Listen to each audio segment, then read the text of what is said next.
Welcome to HRTV's Victory Lap with coverage of the Alltech FEI World Equestrian Games. I'm Jill Byrne. And I'm Gil Merrick at the Prevent Feeders International Equestrian Festival presented by HRTV.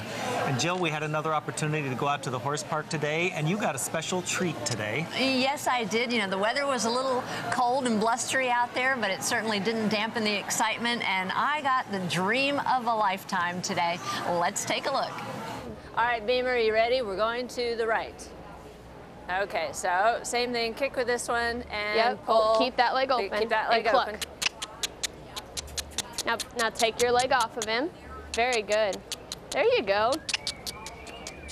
Oh, this is awesome. I can do this all day. Whoa. Beamer, you're a star. You want to go the other way again? This is my idea of riding, guys. Okay.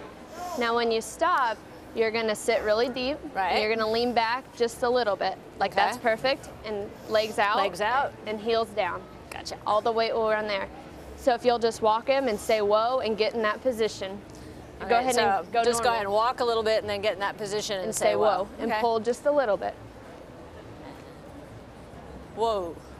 Woo. You feel that immediate? Yeah. Yep. Back, back, back. Now, is he also, I mean, I know I say whoa and he stops. Is he on voice command for a lot of other things as well? Some, yes. Reining horses will either stop off the word whoa, or pull, or your feet. Okay. So they kind of do all three. All right. And make sure when you say whoa, it's not like whoa, because they're like, did she mean it? But if you say whoa, then they understand. They're like, okay, she meant it. Okay, so you're more of a longer whoa rather than a sharp whoa. Yep.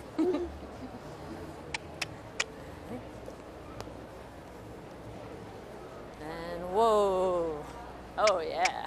Good job. Okay, you ready to lope? Sure, let's do it. All right, Beamer, this is all you, buddy.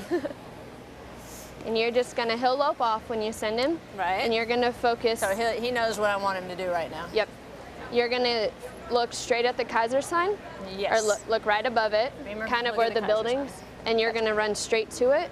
Yeah. And when you get about 10 feet away, you're going to get in the position, say whoa, and just pull back about to there.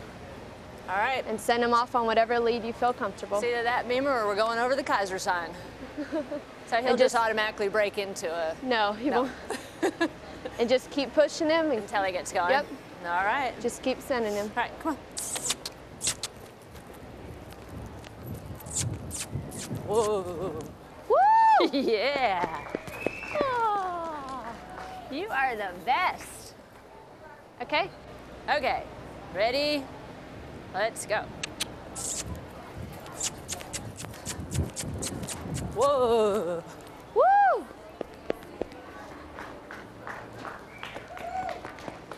You're doing great. I'm not getting off. Yes. You'll fit nicely at the barn. Do I have to get off?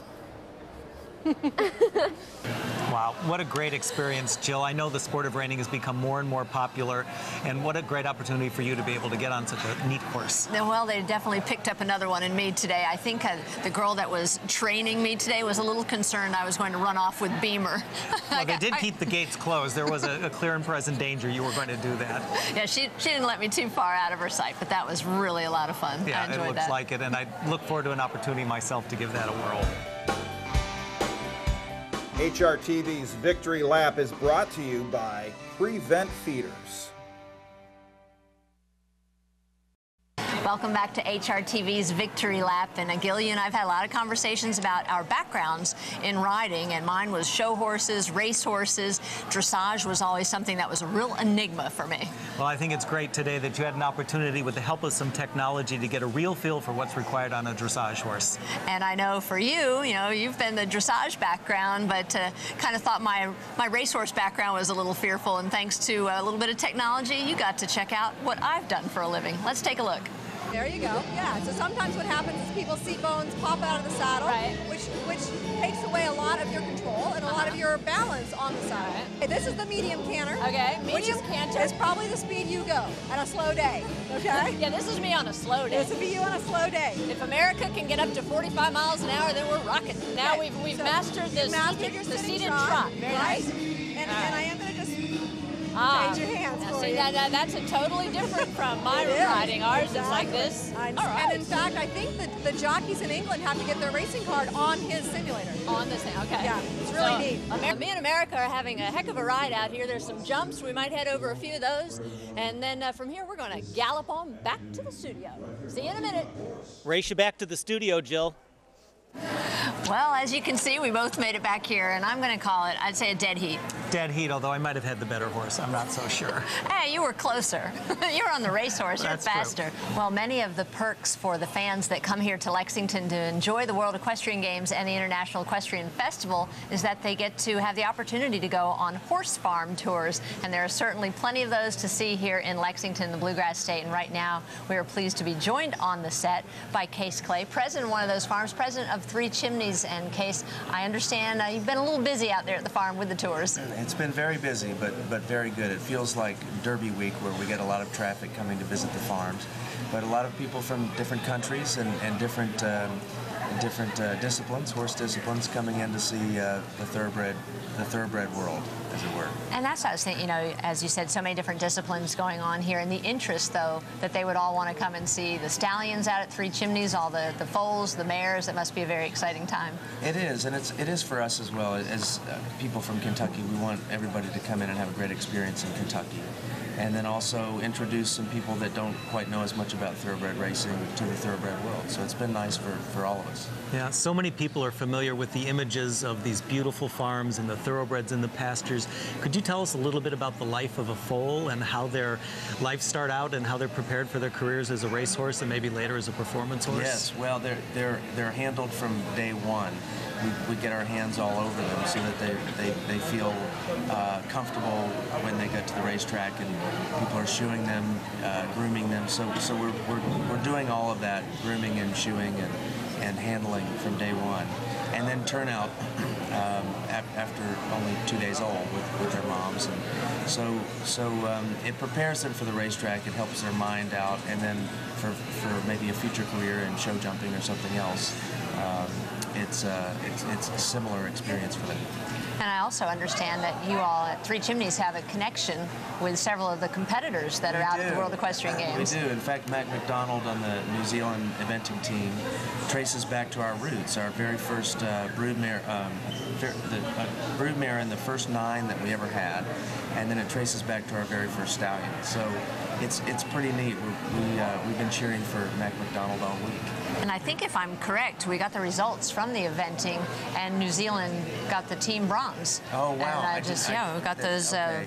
They were 4th at some point earlier, I think, this morning, but that's wonderful. And then we have roots traced to Woodburn, who's on the U.S. eventing team as well. That's great. And has Three Chimneys done anything special during the WEG to take care of all these international visitors, or is it kind of business as usual on a busy horse farm? Well, it's business as usual, but it's also all hands on deck for the visitors. So we have a couple of extra people helping out to show everybody around and just make sure that they have a good time and answer any questions that they have about thoroughbreds. Is there one stallion in particular that everybody wants to see? I think everybody wants to see Dynaformer because he's so mean and he's so big. He's kicked out the bars of his steel stall door. So everybody wants to sneak a peek at Dynaformer without getting too close. Without getting too close. Well, I know you've probably really enjoyed being able to showcase the farm as always throughout the year, but right now during this amazing time to be here in Lexington. Yes, we very much have been enjoying it, and I can't believe it's almost over. It's time's flying. Well, thanks so much for joining us here, and HRTV's Victory Lap will be right back after this. Nothing says I love you like effective flea control. Show your dog you really care with Advantage. Welcome back to HRTV's Victory Lap. Well, we've had some more surprises for the attendees here at the International Equestrian Festival. With the screening of Secretariat here, we had a lot of excitement here at the festivals. Yeah, Disney's Secretariat premiering in Lexington, and 3 Triple Crown jockeys, legends, were here at the International Equestrian Festival signing autographs, and a special guest from the movie, Diane Lane, as well. Before they made their way up to the Kentucky Theater, our cameras were able to catch all the action. It was a big day here at the International Equestrian Festival in downtown Lexington. Famous jockeys for you to meet and have an autograph session with. Hollywood movie stars as the Secretariat premiere takes place tonight in Lexington. Our cameras were there to capture the sights and sounds. Triple Crown winner coming through. Obviously, it's the pinnacle of thoroughbred racing, you know, the Triple Crown races. It's so hard to get them coming to that, you know, the series of races and, you know, top form. It was a team effort. We had, you know, around the firm was, you know, a great trainer, you know, great owners, the Wolfsons, Lasborough, the trainer, a great groom who, you know, took care of him, and, you know, obviously, you know, me riding him. They couldn't do what they could do without their fantastic pilots, so. I started working with horses when I was very young. I worked with horses in the lumber. I hauled with set a bobsled, and then when I finally left the lumber, I joined up with the race horses, and I enjoyed it all my life. I got hurt in a racing accident, but if I had to start all over again, I wouldn't change it.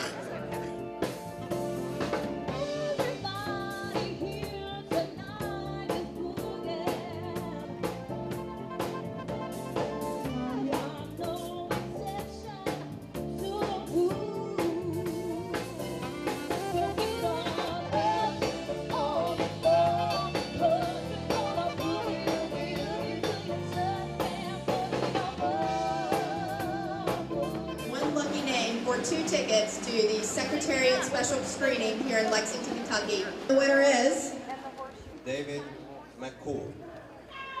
David McCool, you are here. Fantastic. Well, tonight we've just been informed that we're going to have Diane Lane and the director and producers of the Secretariat movie making an appearance here for a Walk of Fame just before they hit the red carpet at the official screening at the Kentucky Theater. We're here at the International Equestrian Festival. Well, I think it's a story of the heart of a champion, courage and honor and all the things that Randall Wallace is a specialist at, certainly as we know from his nomination for Braveheart screenplay. But aside from that, my standard answer has been if they could have written this story, they would have, because as a true story, it's been trying to get to the big screen ever since it happened. So I'm grateful to that it took this long so that I could be in the film. Because it's so nice to film in the real environment of what we call production value. And it's a real gift to be affected by a place, you know. It's one thing to fake it, it's another to live up to it. It is a huge night here in Lexington with the premiere of the Secretariat movie. So anticipated for this to come out, and it does actually come out to theaters on October 8th, but a lot of people getting that sneak preview, and it was great to see those 3 Triple Crown riders here. Of course, Ron Turcotte, the rider of Secretariat. That's right. Well, it's all been very special here, and it just seems to be reaching a crescendo as the week progresses. We're joined now in the studio by Reese Koffler, an international dressage competitor, teaches clinics throughout the country, coaches riders from overseas, runs her own training facility right here in Lexington, Kentucky, and I'm pleased to have her join us now in the studio. Welcome, Reese. Thanks for taking the time. Thank you for having me. My pleasure. It's been an exciting week here in Lexington for sure. Yeah, and what about, you know, you're from here, you're a homegrown girl, went to school here, went to UK, but having this big event that you have an interest in, coming here to the States for the first time, but not only the States, right here to Lexington. Oh, it's been an incredible week. I had the pleasure of coaching a rider from Argentina, Jose Ortelli. We finished with our jumping today, and he had a great weekend. He finished, so to finish a course like that yesterday was a fabulous thing, and his score dropped for dressage from Rolex about 13 points. So we had a good week, and it was fun. Yeah. Now, Reese, you have spent your entire life in the horse world. Yes. You've been riding since probably before you could walk. You are a very, very busy professional, and I know that you went to school. You have an undergraduate degree, a master's degree, always knowing that you were going to make your way in the horse world. What advice would you have to someone who's thinking about a career in horses, who hasn't gone through school yet and is trying to plan their future? I think it's really important to get an education. That was always, I have a wonderful set of parents and guidance, and my husband, and their advice was always get a degree and go to school. I'm lucky that I can have my horses and have a business, and I have a successful career. But at the end of the day, this career, we could get hurt, things happen, economy, different changes like that, and to be able to have a degree to fall back on is a great thing. And your degree, really nothing in the equine field, but still something that will translate over to equine business. Exactly. My master's is in international commerce and diplomacy. I use the diplomacy a lot, actually, in my job. I wish I took more classes, actually, on diplomacy. But it's really one of those things to have a business degree. There's so many different things that I do each day, from marketing myself and my farm to some counseling services to just running a business, and having those skills and knowing how to do things like that is I never would have thought that would have been important. Yeah. And I know, Reese, you've competed in national championships at the Grand Prix level for the United States. You've competed internationally for us, and yet you teach people as actively as you do, as active as you are as a competitor. How do you find the balance between that? It's tough. There's no question about that it's tough. And when you talk about a high performance career, as we know, that really kind of becomes what you do. And I have wonderful students that are very supportive of my career, but in some ways, if I'm going to a competition, I can't coach them. So it has to be a balancing act for sure. And when you have that high performance horse, I've learned when you have that horse, you have to go and you have to do it. And sometimes you maybe lose students, but your best ones, they stay and they really are rooting you on as much as anyone else. I know you're very proud to have all of the world's eyes right here on Lexington, Kentucky. Oh, it's been phenomenal. And this was my first time to coach at a world championship. And as Gil knows, we were active in qualifying my horse, and I had a great time doing it, and I have no regrets. But a door opened for me to coach, and it was fun to eat in the athlete village and see riders from all over the country and in the world, and it was really it's been a special week for sure. Well, I would imagine you have a barn full of horses that are waiting to be fed, and so really thank you for taking the time to come in and be with us, Reese. Thank you for having me. Thank you. Thank you. HRTV's Victory Lap will be right back in just a minute. For flea control that works, give your beloved feline Advantage, the flea treatment that's the cat's meow. Welcome back to HRTV's Victory Lap. Well, so much happening here at the International Equestrian Festival, and our own Doug High is on the floor checking it all out.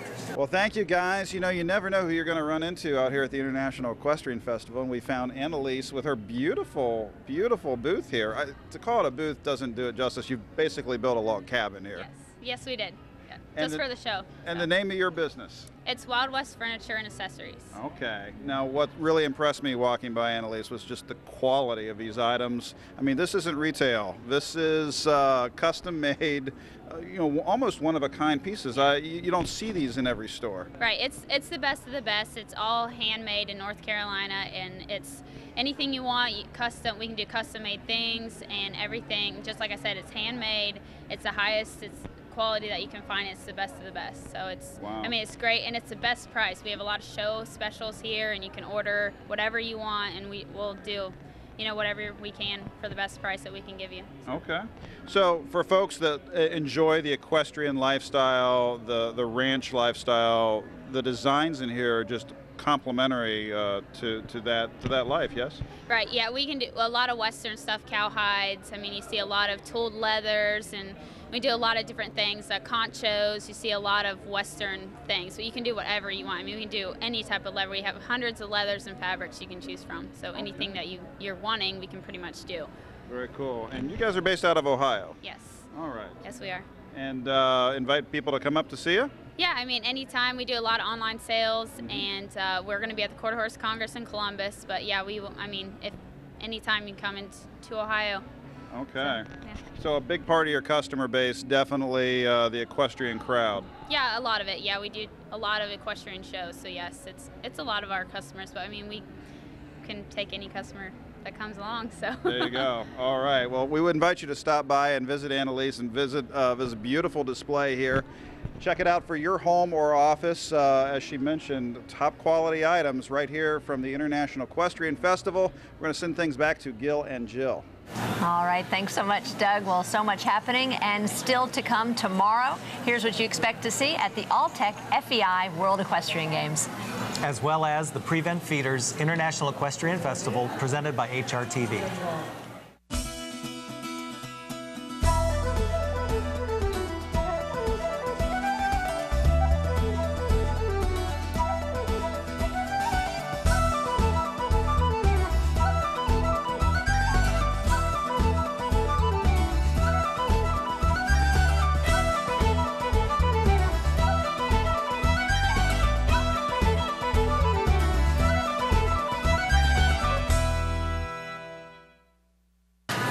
So much more to come. I think 7 more days left here at the Games. That's right.